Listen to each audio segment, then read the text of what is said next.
Oscar Euchendrip, welcome to the Free Trail Podcast. It's an honor to have you here. Thank you for having me. It's a pleasure. So I will have done a proper introduction for you here, pre-recorded before the episode, but I ask everybody here a traditional opening question, and I am genuinely a fan of yours and somebody who has followed your work over time, and it's exciting to have you now here to speak to a trail running audience. But before we dive into the nutritional content of our conversation, I have to pose my traditional opening question to you. That is, what makes you you? What are your unique strengths and weaknesses? How do they show up in your life? Yeah, it's an interesting question, and I think what makes me me is endurance sport. I think that's how it all started. I was from a very young age fascinated by endurance sports. It was for me mostly running, but also cycling. And then I had to make a choice at some point. Do I try and become a professional athlete? That's a dream, of course.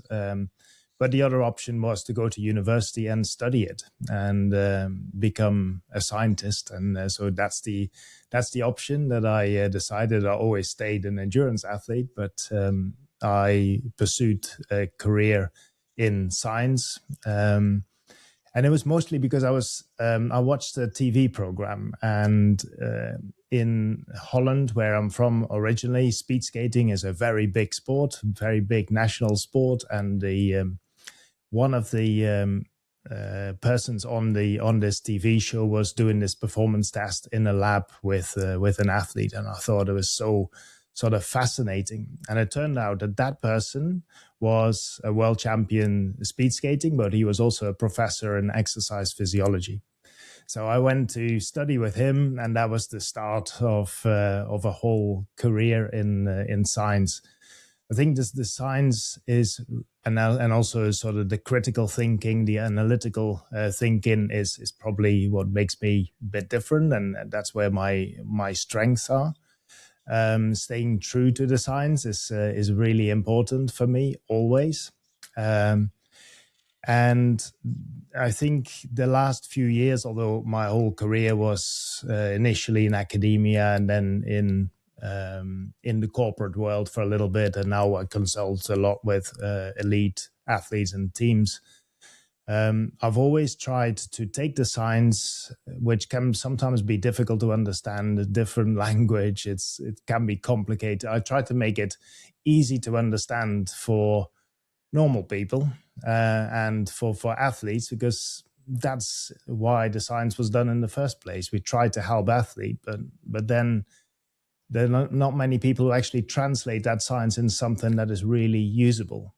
We still have this gap between science on the one hand and sort of practice on the other side. So I've really always tried to bridge that gap and just translate the science into something that makes athletes better and helps athletes. And that will be our challenge here today, to condense scientific knowledge into something that is understandable for the layperson. And I love the fact that the scientific career is really downstream or derivative of just a deep love for endurance sport. And Absolutely. You have been incredibly successful in your career. Do you ever step back and appreciate how far you've come and like how much impact you've had on the thing that you love most, that being endurance sport? Yeah, not very often, but yes, it does. And it's usually like things that trigger it. It's like you meet people that you have somehow influenced, and they come and say thank you, and those are nice things, because ultimately that's why you do it in the first place. So. Okay, so before we launch into the long list of questions that I have for you, the other thing that our audience might be familiar with is that you're one of the co-founders of Never Second, a great nutrition brand in endurance sport, especially in trail running, a partner of ours here at Free Trail and a supporter of many of the top athletes in the sport. Bill and Lauren Armstrong have also been on the show here, and they, of course, sung your praises there and in other contexts. But I'd love to know how you came to be connected with Bill and Lauren to get Never Second off the ground. Yeah, it's a few years ago now, but a friend of mine, Zibi Schlufzig, was also involved with Never Second, very passionate endurance athlete, professional athlete at some point, and he sort of made the introduction, and I then learned that Bill and Lauren were looking for a new challenge. They'd been incredibly successful in their previous careers, and now they wanted to do something they were super passionate about, and just set up something new. That was in the space of nutrition, but they didn't know much at the time about nutrition. And through sort of my friend Zibi, they got in touch with me. We had a chat, and Bill basically said in this call, well, if you can help us to shape up this brand, because you seem to know a little bit about nutrition, then that would be amazing. And for me, then that was like this opportunity to build something basically from scratch, something that would be like 100% true to the science, because there are a lot of brands in the market that claim to be science, but the reality is that a lot of them are science-y, which means there is a bit of science in there and a little bit of scientific language, but very often when difficult decisions need to be made, they are often marketing decisions, not science decisions. So we basically sort of went back to, okay, let's do something that is really starts with the science, and that's also where the science first, never second comes from, like never second, science first. Everything is about the science. We stayed true to the science. That was the premise, and then we built a system of products that could deliver what athletes needed, without all the fluff, without like things you don't need, just only the things that really work. That was the premise. Yeah. Okay. Well, congratulations on how far you guys have come, and it all makes sense now, hearing it from your perspective too. So launching into the deep nutritional questions here that I'm sure our audience is going to be taking notes against here. Of course, it's no secret that we are living in this high carb era of endurance sport. In my career, it went from where people were measuring calories to all of a sudden we're measuring grams of carbohydrate. A lot of the top professionals and even a lot of the recreational age group athletes are aiming for 100 120 grams of carbohydrate an hour. It's been a major contributing factor in the rewriting of the record book, which has been sort of the main storyline in modern trail running. How did we get where we are here as it relates to especially this carbohydrate era, and what do you think is still misunderstood about the carbohydrate science and how it applies to endurance sport?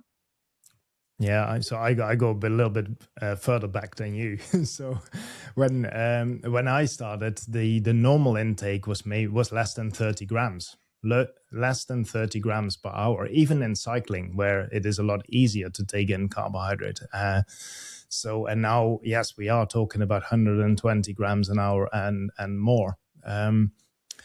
It's really interesting because most of my research in the early years was about why does our body have a limit of, why can the body not use more than 60 grams of carbohydrate per hour? Because all the studies showed that this sort of magical limit.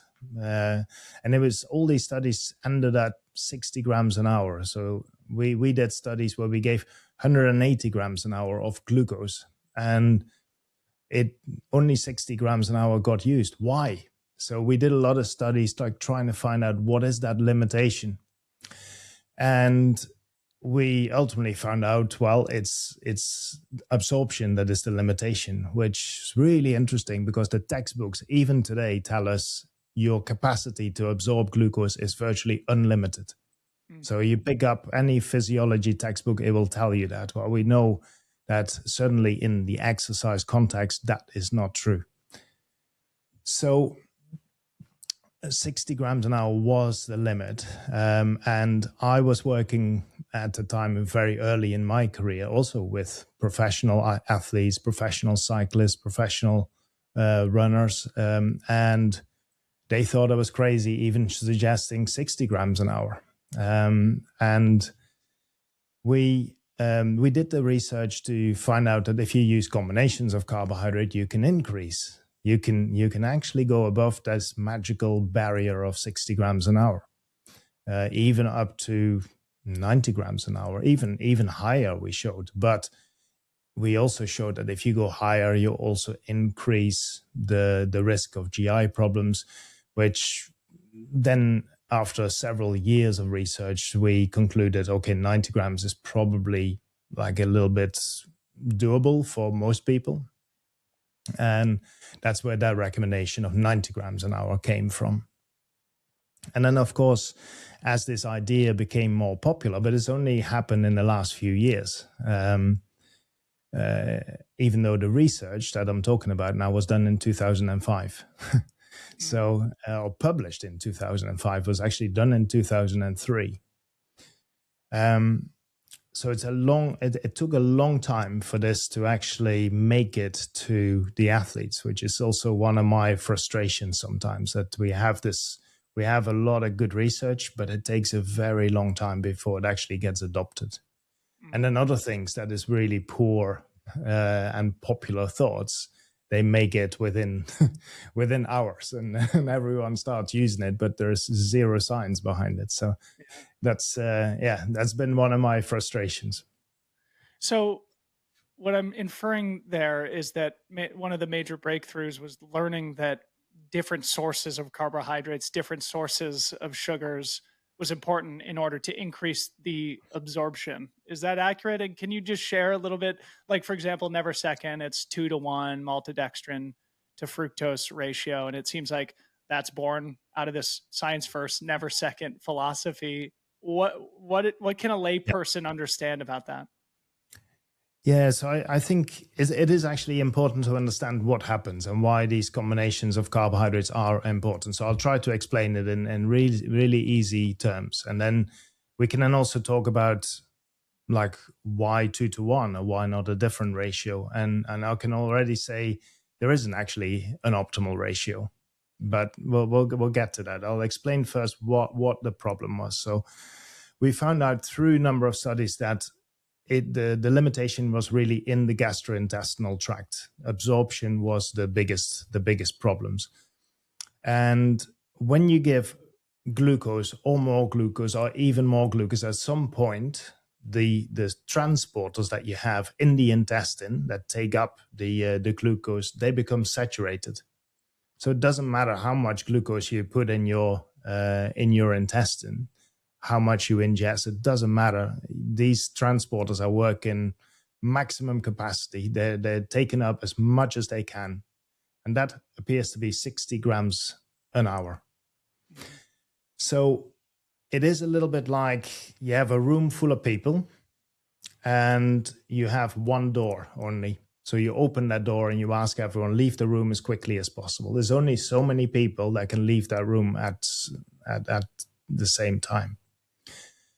So if you want to get people out of that room faster, you, of course, have to find another door. You have to open another door. Well, and it's similar with absorption. So there is another door.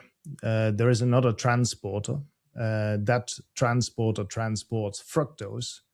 So if you use both of those doors, you can actually get more people out of the room. So you get more carbohydrate into the body if you use this combination of glucose, which uses one of those transporter, and then fructose that uses another transporter. So we did those studies initially by giving a large amount of glucose, an even larger amount of glucose, or a combination of glucose and fructose, and showed if you give that combination, you can get way more carbohydrate into the body. And then that was followed by a whole series of studies where we gave even more, we gave different combinations of carbohydrates, and we worked out what actually worked best. So then the question is, of course, it's not just how much you can absorb and use in a laboratory setting, because all of this was done in a laboratory, and you can feed people everything in a laboratory, people sitting on a bike, and you don't get a lot of GI problems. Hmm. That is very different than running a race in the heat, at altitude, taking in the same amounts of carbohydrates. That would be like a recipe for disaster. So we concluded from those studies that if you take 90 grams of carbohydrate per hour, you can tolerate that. Most people can do that, or they can train themselves to do it if they can't do it yet. Now, if you do that, you reach the highest rates of carbohydrate use if you have a ratio of 2 to 1. 60 grams an hour is enough to saturate the transporters, plus 30 grams of fructose. And that's really where the 2 to 1 ratio comes from. Mm. Now, I can immediately jump to the question that's going to come anyway. So about 120 grams an hour. If you were to give 120 grams an hour, you would still not be able to give more than 60 grams an hour of glucose because the transporter will be saturated. But you just try and add as much fructose on top of that as possible. So if you give 120 grams, I would recommend a ratio of 1 to 1. Okay. Not 2 to 1, but 1 to 1 would probably be slightly better in that case. Then the big question is 120 grams an hour actually better than 90 grams an hour? So this is like a big assumption that's being made at the moment by a lot of people. And it is very sort of in human nature to think more is better.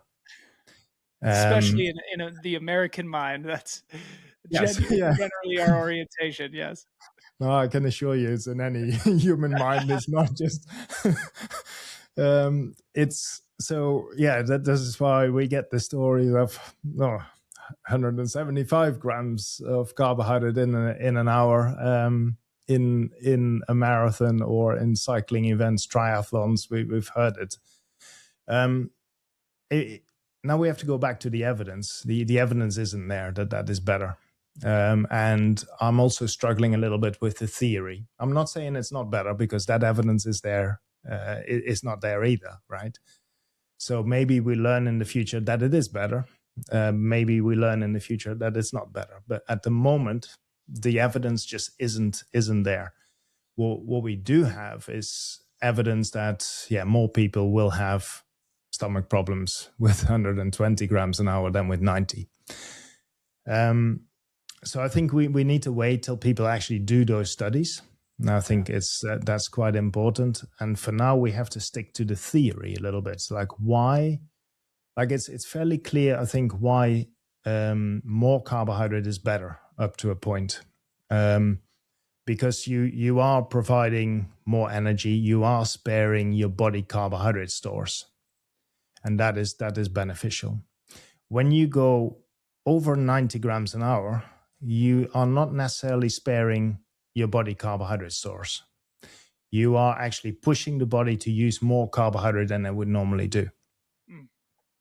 So you're sparing your fat stores. And I don't know if that's important. It might be, but I honestly don't know. The only good argument maybe to use is that if you can push to 120 grams an hour and you push your carbohydrate metabolism even higher, it's a little bit more efficient in terms of oxygen use. So if you use carbohydrates, you need a little bit less oxygen than you need to burn fat. So that could potentially be an advantage, but at the moment we just don't know. Very, very interesting, and so much to dig into just in that answer. As it applies to trail running specifically now, one of the things that makes the sport so special is just its unique variety. You have races like the vertical kilometer, which take for the men less than 30 minutes of super maximal effort. Then you have these 200 plus mile races, which are becoming increasingly popular, which take multiple days. So obviously you can't just say 90 grams of carbohydrate for each of those individuals. In the meantime, all the race courses are different. So in terms of terrain variation, there's also a lot of variety. Given that unique state of total variety. How would you advise athletes to think about their nutrition strategies relative to distance and terrain variation? Yeah. Yeah, there's also the practicalities of it, right? So it's not always easy to take on that much or carry that much or rely on feed stations or so it's there's a lot of factors that play into working out what is actually the optimal plan for a person in a certain situation. And I usually break it down into I start with what are your carbohydrate needs. So the carbohydrate needs are usually dependent on the duration. So the longer the duration, the higher the needs generally. And I would say, I don't know if it's the top end there is 90 or 120 grams an hour. So it's somewhere in that region.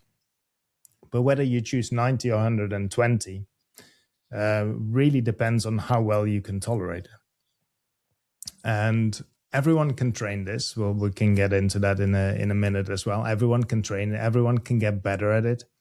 The gut is extremely trainable, even more trainable, I think, than the muscle. So it is possible.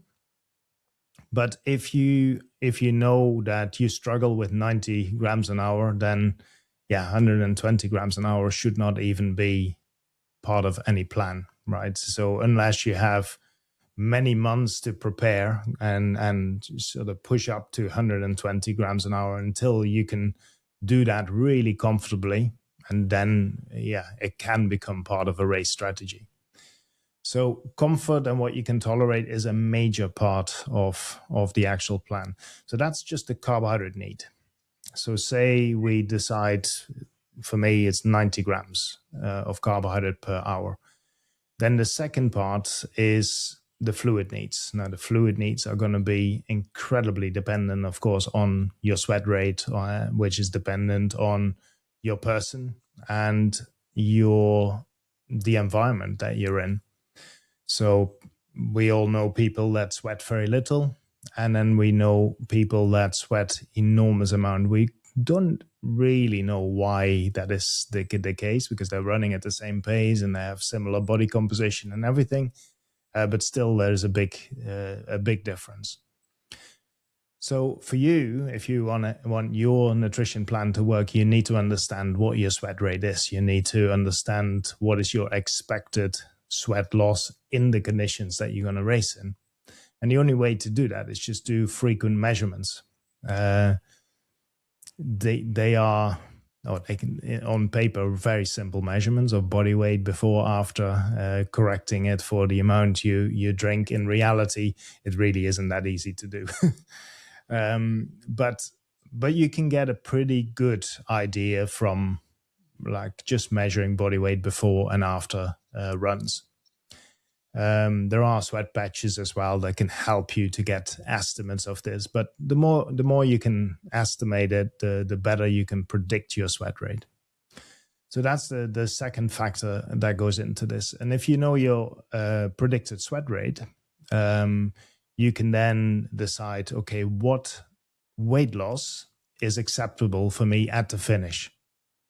And typically we accept 2-3% of your body weight is okay to lose that. So I would personally go in most cases for 3% actually. So because you also lose other weight. It's not just water that you're losing. Okay. So yeah, you can. We have to convert it to pounds, I guess, but that's you can lose a certain amount of weight. You can work out how much you have to drink to have the weight loss that you will accept. And that's your fluid and that's your carbohydrate needs. You then need to figure out, okay, how am I going to do this? Like, this is my distance. These are my opportunities to grab something. This is what I can carry myself. And these are my preferences. Like some people like to eat, some people don't. And the differences are enormous, I think, between like people and their preferences. So that really needs to be taken into account. But the good thing is that the studies show that it doesn't matter how you get the fluid in and how you get the carbohydrate in, as long as you mix it all in the stomach. Yeah. And I think for like in ultra running, it's really interesting, because you then normally with shorter events, it is just about carbohydrate and fluid. But now you also have to deal with other nutrients, because it's not just, you cannot just do carbohydrate and fluid in most situations. Yeah. And that is interesting, because it's going to interfere a little bit with the fluid delivery, with the carbohydrate delivery. So it's going to make it more tasty and easier to consume. So if you have fat and fiber and a bit of protein in your drinks and in the products that you eat, but it's also going to slow down things a little bit. Yeah. One of the things that's just occurring to me now that our audience might recall from our coverage of UTMB was Tom Evans, the champion of UTMB, making the statement that he constructed his nutrition program to consider the terrain of each section of the course. And so, whereas maybe the last couple of years, the thought has been, okay, I need 90 to 100 grams of carbohydrates an hour. For him, it was more like, all right, this hour, I might need 120, where 2 hours later, I might only need 70 or 80. A really unique evolution of how the professional athletes are approaching their nutrition strategy. You mentioned the trainability of the gut, and I think this is one of the things that you popularized and have become known for. How do athletes assess and improve their gut carb tolerance? Like, practically speaking, what does good gut training look like? Yeah. Well, it starts with the assessment, basically. So you need to know where you're starting from. What is an amount of carbohydrate that I can comfortably consume? So, and I know if I use that in a race, it's not going to cause any problems. That's what you need to find out. And you can find out in training just by taking large amounts and making sure the training is hard enough, long enough. And you find out, so you get a pretty good idea of what you can tolerate and what becomes too much. So once you know that number, for a lot of people, it'll be around probably 70 grams, I think, for if you just start. Then you can set your target, and the target could be 90 grams. And every week, I would dedicate one session, one run to that purpose. So the purpose is to complete the run, but also to complete your feeding schedule. To like maybe you try 80 and really push for 80, even though like 70 was comfortable, 80 is uncomfortable. But you do that, and you will see that over the course of 2-3 weeks, you already feel improvements, and something that was uncomfortable 2 weeks ago now suddenly, it's like, I don't know why that was uncomfortable. So it can work quite quickly. Gut training also has multiple effects. The first and noticeable and really important effect is that it feels more comfortable. So the discomfort of taking so much goes away to some degree, at least. But there are other effects. One of the effects is that your gastric emptying improves. So it doesn't stay as long in the stomach anymore. Another adaptation is that those transporters that I was talking about earlier, like the more you do this, the more of those transporters you get, and the easier it is to absorb carbohydrate. So there are quite a few sort of benefits from doing this sort of training. But of course, historically, like, runners have not been doing this. They've been, like, runners in particular, more than any other endurance athlete, it's just water at best, usually nothing. And that does almost the opposite. It sort of detrains the gut, because you can't even, like, tolerate drinking water. And so yeah, training the gut is probably helping, especially runners, because they start usually from a situation where you don't take anything during the runs. Personal curiosity then here. I'm a larger athlete. I'm 6'3", race at 165, 170 pounds relative to a lot of the professional athletes in the sport. I've always been a big athlete. How does that impact carbohydrate intake targets, or doesn't it? Like, do larger athletes need more, or is it roughly equivalent across the board? Yeah, it's one of the most often asked questions, because our recommendations are always in grams per hour, which sort of says, well, it's the same for everyone.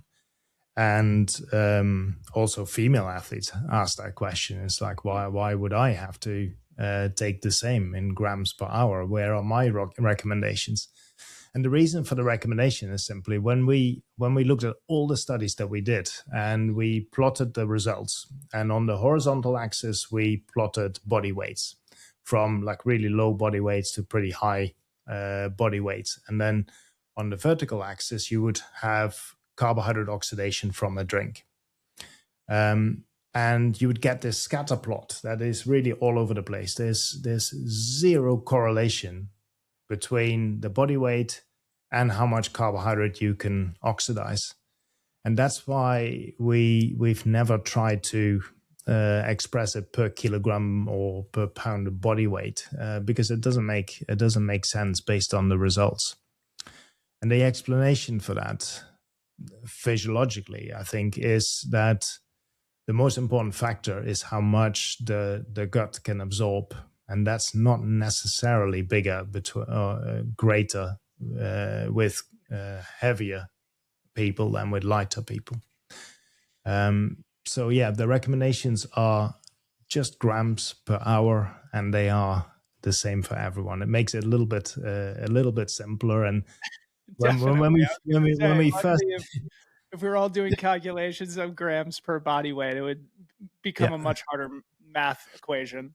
Yeah. But when we first came out with these recommendations, the question was always, but can female athletes, like smaller female athletes, can they do this? And so at the time I worked with Chrissy Wellington, and so she was one of those sort of female athletes, and I advised her to take 90 grams of carbohydrate per hour.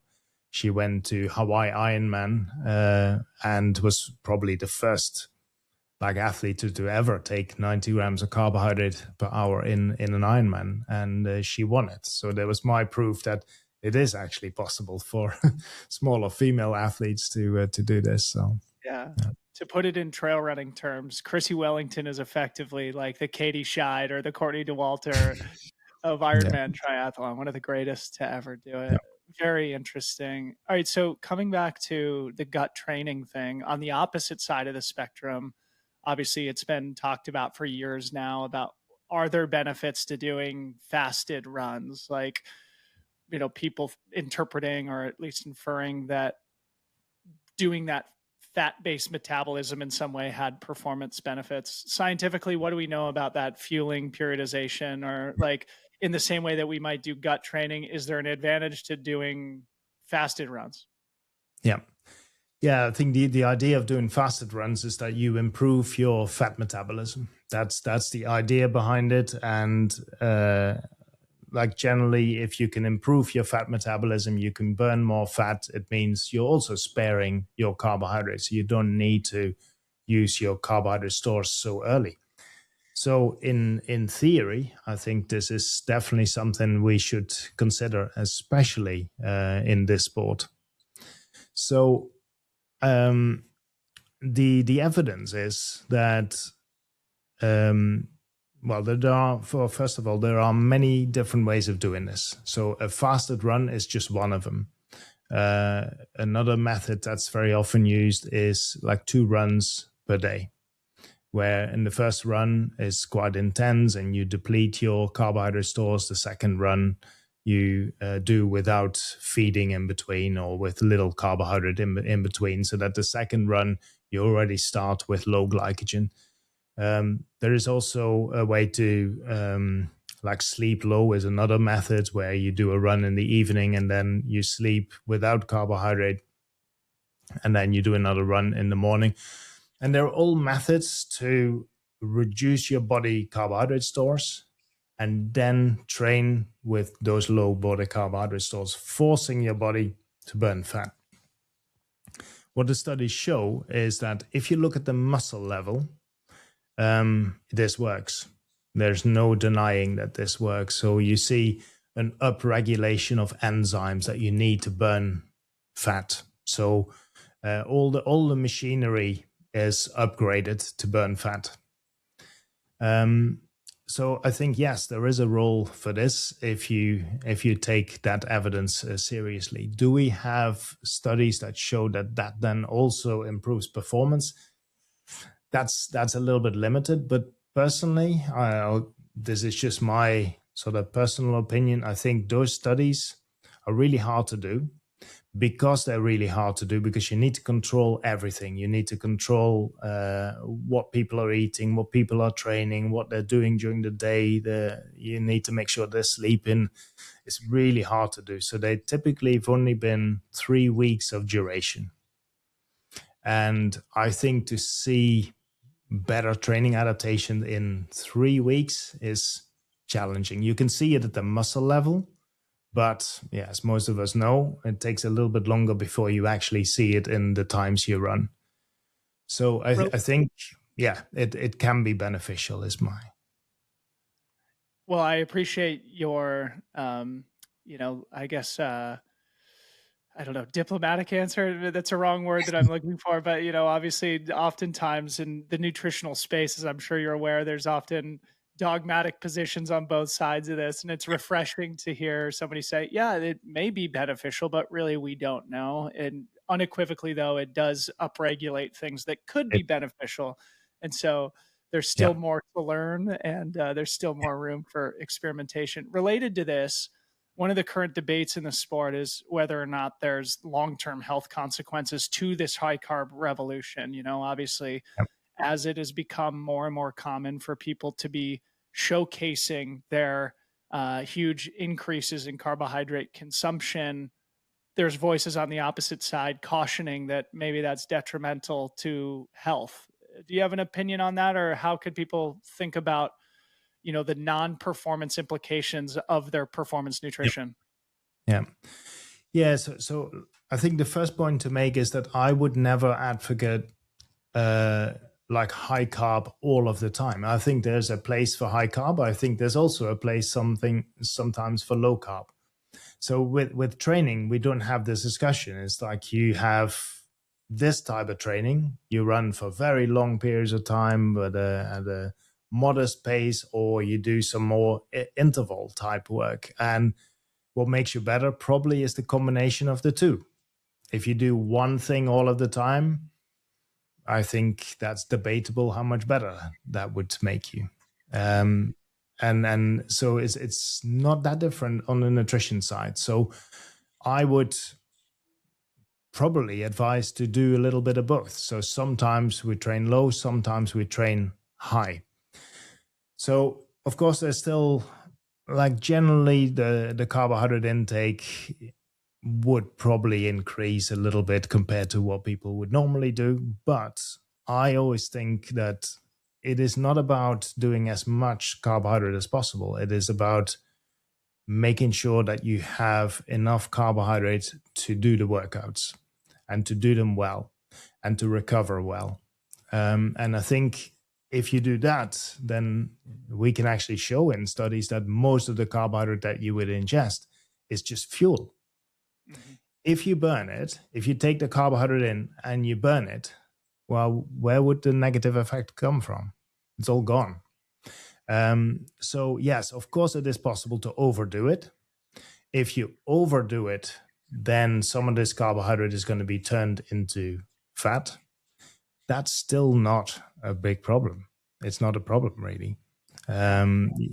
So I think where the problem is that we're confusing here people who take too much carbohydrate or too much energy with an inactive lifestyle versus people with a very active lifestyle who burn enormous amounts of energy, like on a daily basis.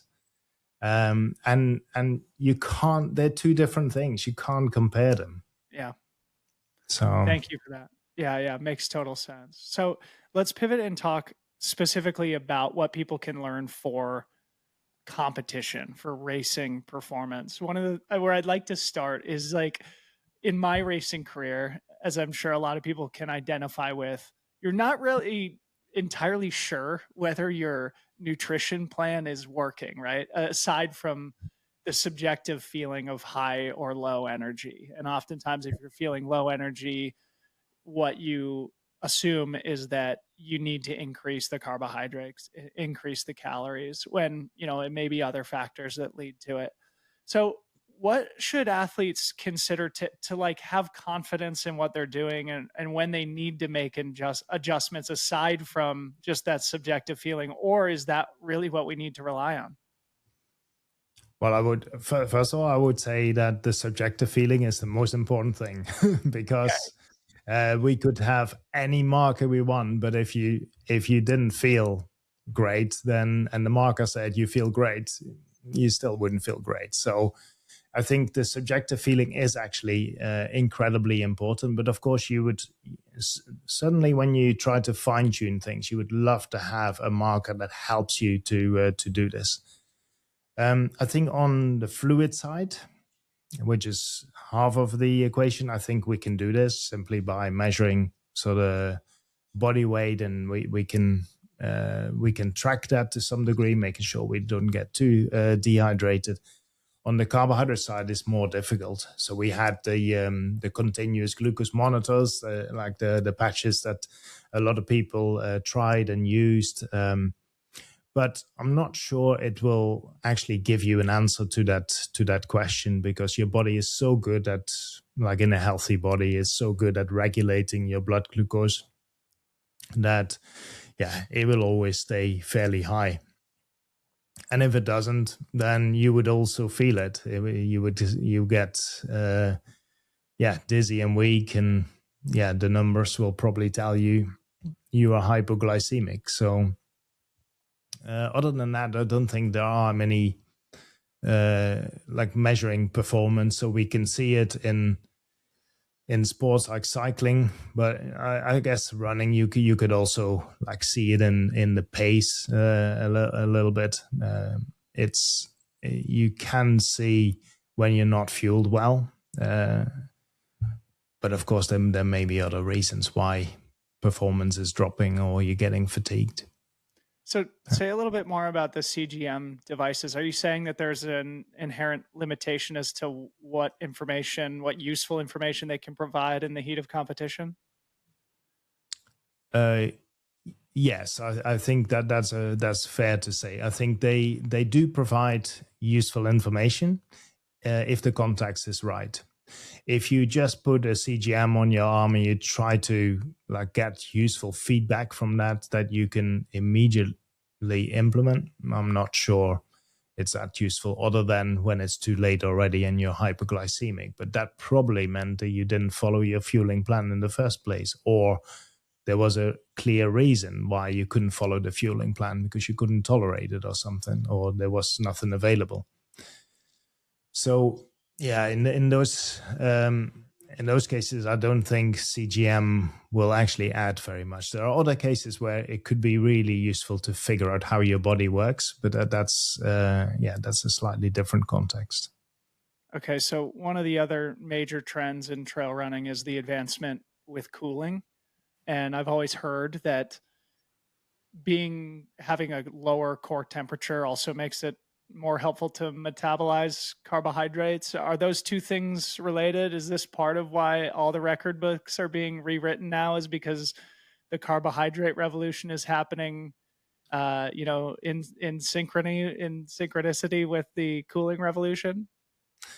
Yeah, I mean, cooling is important. I mean, your body temperature is also like regulated quite well within a really narrow range. But if you go at the top end of that range, that's of course that's going to impact on performance. Those two are not directly related, but they're indirectly related. So I think if you can cool the body, you make sure you also that you're hydrated, and you make sure that your blood volume stays constant, and your distribution of the blood still allows some blood to go to the GI tract, because that's the biggest connection there is. If what often happens at the end of very prolonged exercise in the heat, where a lot of the blood goes to your muscles, to the skin for cooling, then that blood is taken away from what goes to the GI tract, which then means the GI tract doesn't function very well and cannot absorb the same amount of carbohydrate. So that's the connection, the main connection between those two. Yeah. You mentioned sweat rate earlier. What's the current consensus around sodium and electrolytes? How do individuals assess their needs in that regard, and how much is it individual? Do you want a consensus or my opinion? Give us both. Yeah, I don't think there is a consensus at the moment. So, of course, we've heard for many years how important the electrolytes are. But at the same time, I think that message is like overdone a little bit. And I think Alan McCubbin has done a really good amount of work on the role of sodium. And he's sort of, I asked him to do a blog for my website, and then I pushed him to sort of come up with a sort of flow diagram that as an athlete you would have to go through to see how much sodium you would need. And one of the first things that starts with is what is your exercise duration? Is it less than 4 hours? You don't need to worry about it. Is it more than 4 hours? Okay, let's hear a little bit more. Then the next thing is your sweat rate. Is your sweat rate really high? Then you don't need to worry about it. Interesting. If your sweat rate is relatively low, then you may need to worry about it. So the reason for that is when you sweat, you lose a lot of water, and you're actually concentrating the amount of sodium in your body. So you don't need to worry about becoming hyponatremic, which is like the biggest risk, I guess. Then you need to, the biggest factor, I think, in all of this is how much fluid you're actually taking in. If you're taking in more than 70% of the fluid that you're losing, which means for most athletes, you'd need to drink a lot. Then yes, that could be a risk factor, because you're diluting your sodium again. The reality is that a lot of athletes cannot drink that much because they don't have access to it, or they can't tolerate it. So it doesn't happen that often. And then it also depends on how much sodium you lose in your sweat. If you're a really heavy sodium sweater, yes, you're a little bit more at risk than when you don't lose a lot of sodium in your sweat. So, and I think if you go through those steps, there's actually at the end of that, there's very few people that would get the advice, oh, you need to take extra sodium. So that's, of course, definitely not the belief that's out there with a lot of people, where I think the message that we've been bombarded with for so many years is that, yeah, you need to have electrolytes, you need to have sodium, and by all means, if you want to take them, because there is not, like, at least if you don't take them in very large amounts, there's no negative effect. So if you believe that you need them, you just take them. But I think in reality, it's overdone, overhyped. Interesting. So is there value in having something like a sweat test performed to determine whether you're a heavy sweater or not? Or do you think that's maybe something that isn't worth the trouble? If it's a good and reliable sweat test, yes. So okay.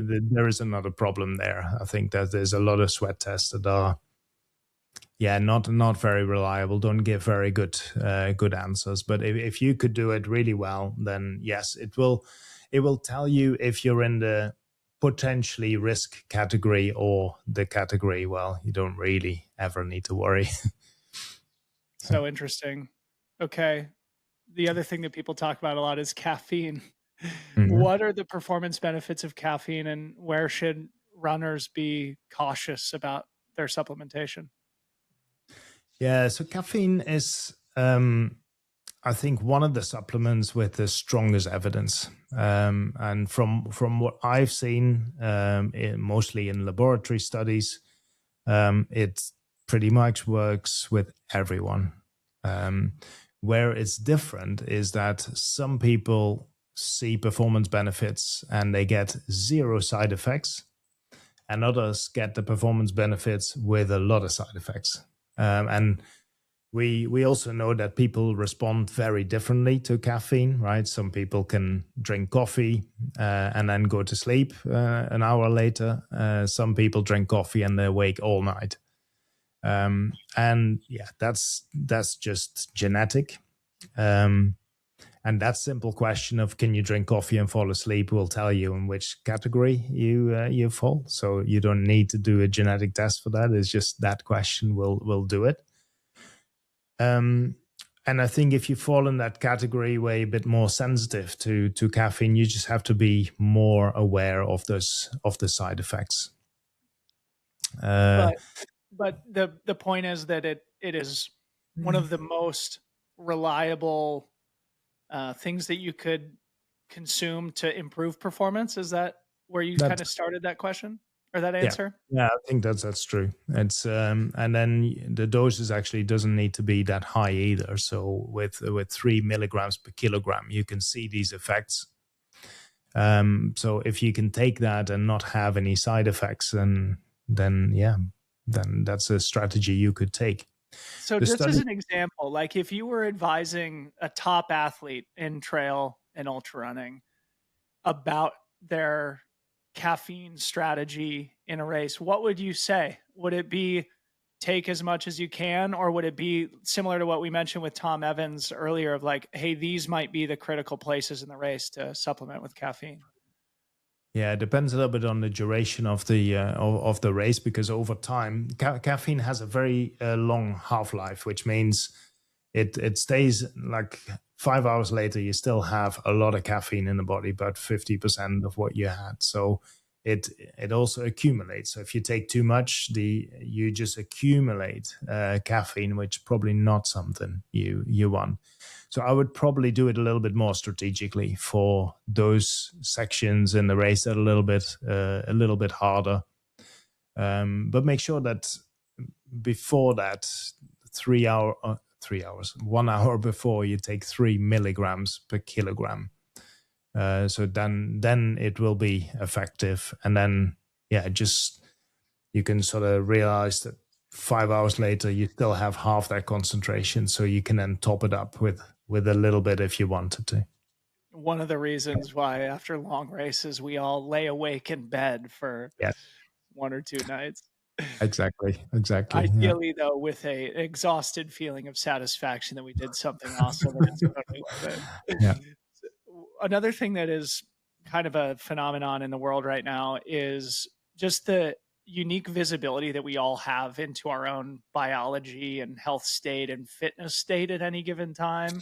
There's now several services where you can get blood tests quickly and rather inexpensively to get snapshots as where your health is. Obviously, people wear smartwatches, Whoops, Oura rings, things like that. What do you think about, maybe let's start with the sort of blood work services. Mm-hmm. Like, how are those useful? How do you advise athletes to interpret that information? Yeah, I think there's actually very few blood markers that really tell us something.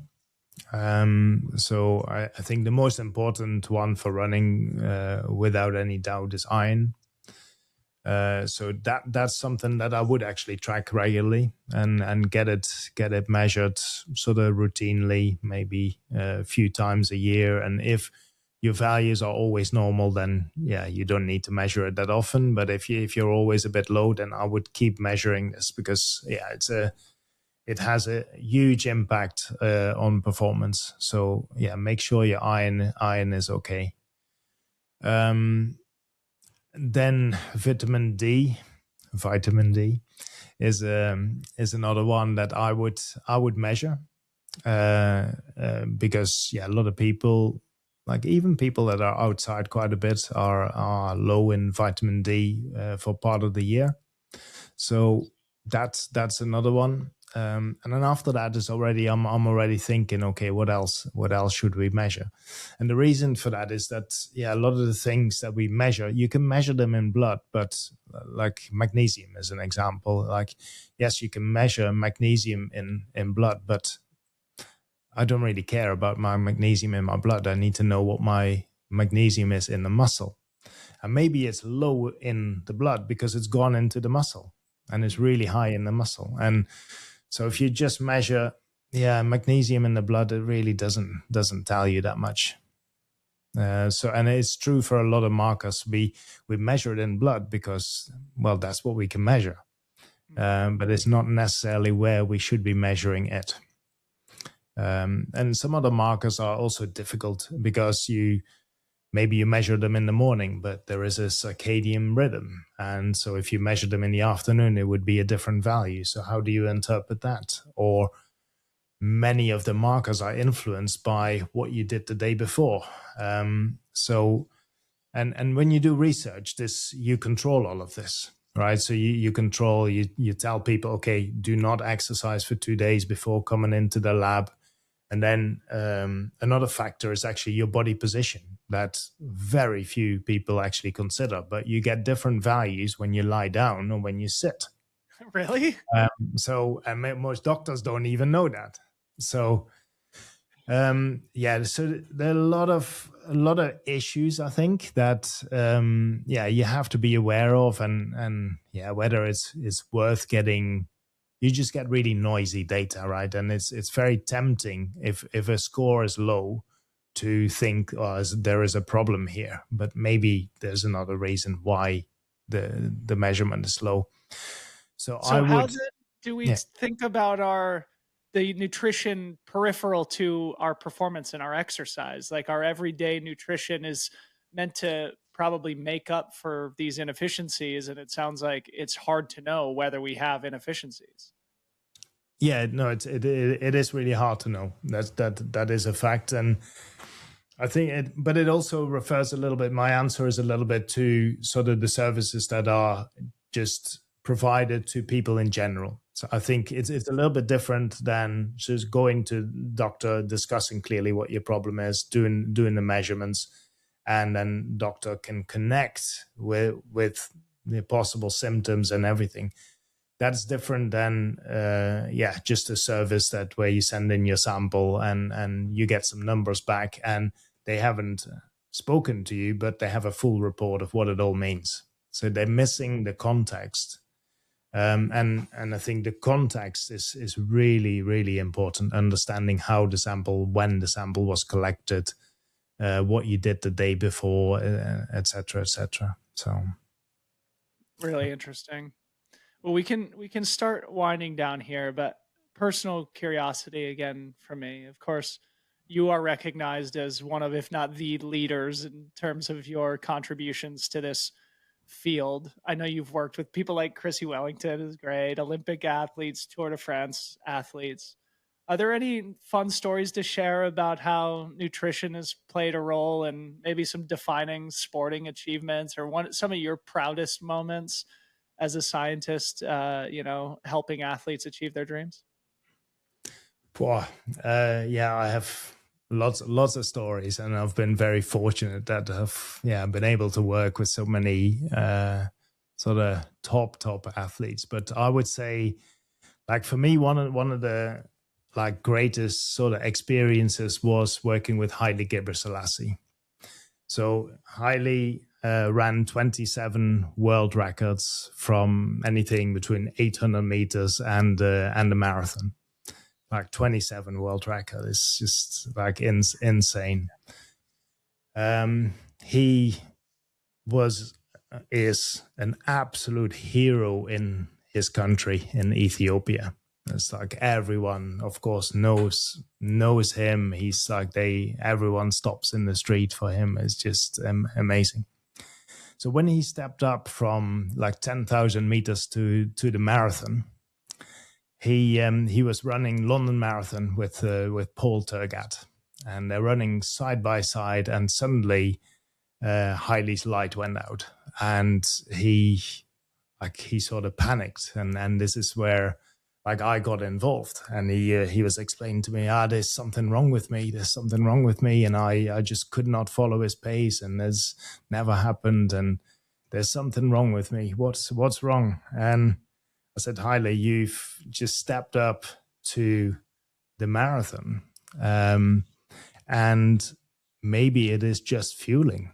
Maybe like fueling, what is that? Well, it's like, well, this is where you take carbohydrate and a gel, and he had no idea, never done this, like he's only ever drank water.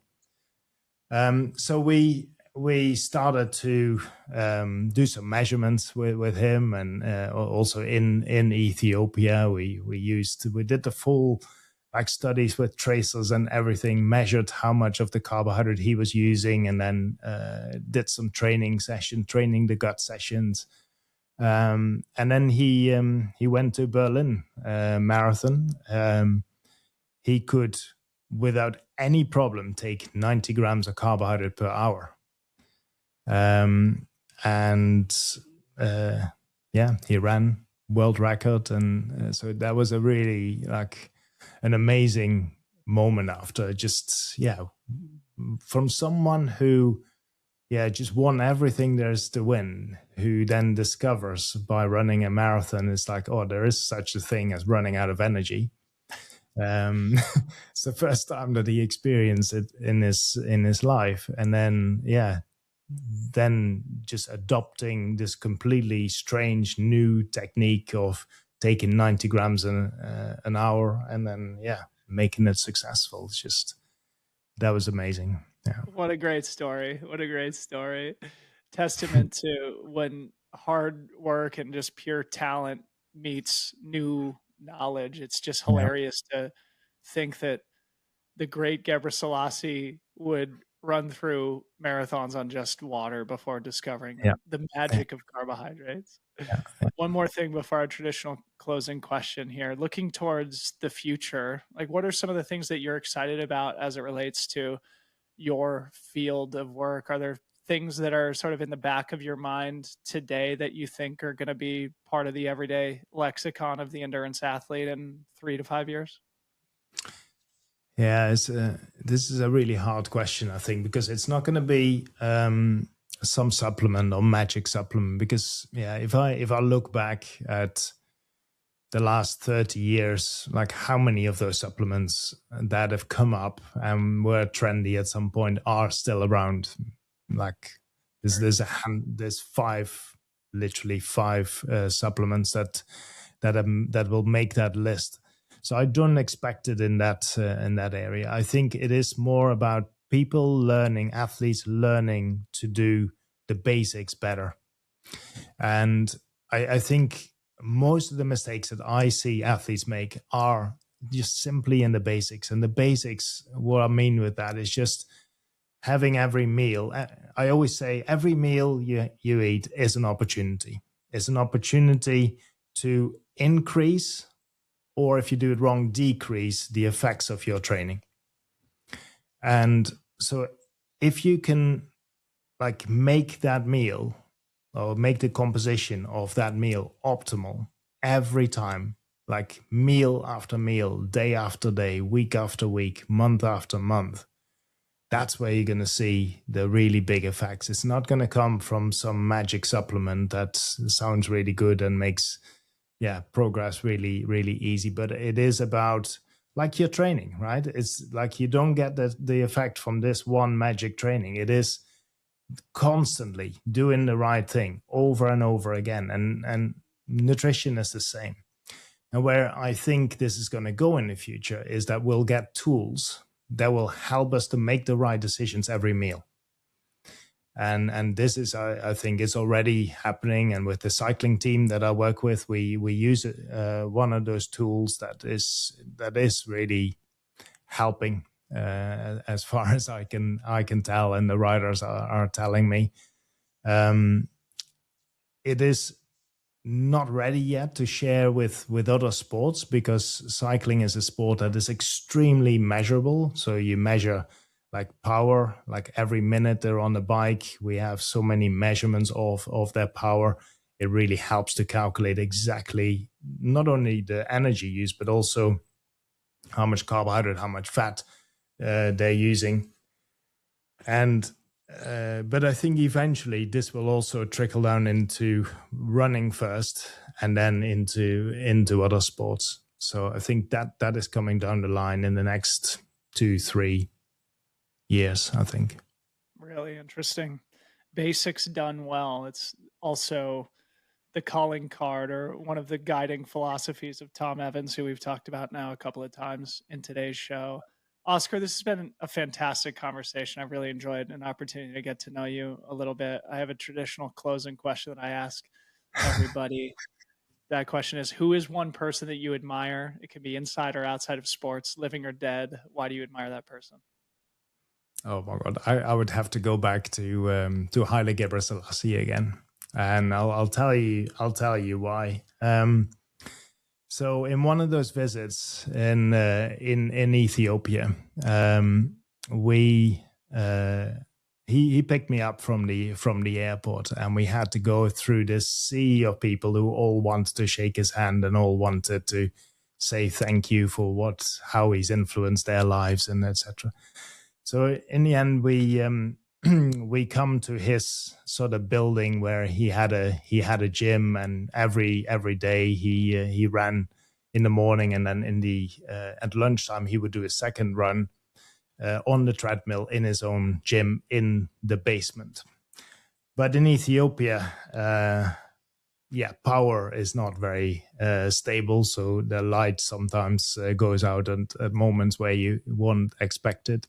So he was running at 19 kilometers an hour, almost race pace, when we had the first power cut. And not only did the treadmill stop, it was also suddenly pitch black in the basement. And he just waited patiently till the light came back on, and he continued his run. He finished his run, and by the time the whole room was full of people who all wanted to watch him run. And by the end of that run, the floor was like a river. There was he sweat. The whole floor was a river.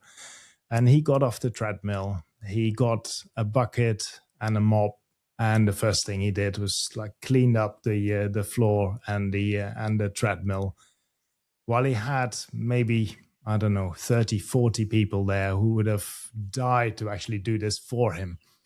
But yeah, no, it just showed me a little bit about, not only what a incredible runner he was, but also what an incredible person he was. So that was the one anecdote that I would share.